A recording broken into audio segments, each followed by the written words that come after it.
Hello! Today I'm in Suzuki SX4.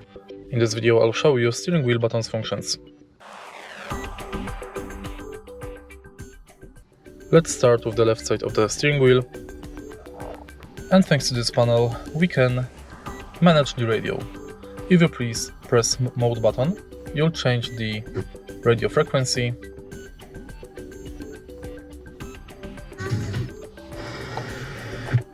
If you press this button, you'll mute the radio and unmute it. If you press plus and minus button, you'll change radio volume, and the seek button allows you to change radio station.